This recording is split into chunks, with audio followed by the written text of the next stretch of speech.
বিষ খাওয়াইলা মধু যারে বিষ খাওয়াইলা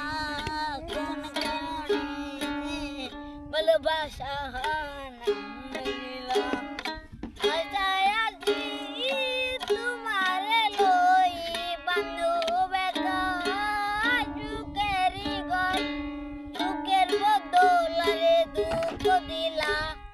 সুখের বদলারে দুঃখ দিলা কোন কারণে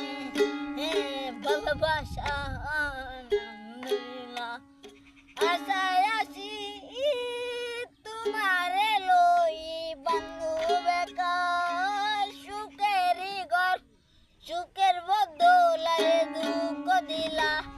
সুখের বদলারে দুঃখ দিলা কোন ভীষণ ভালোবাসা নাম নিলা কোন ভীষণ ভালোবাসা নাম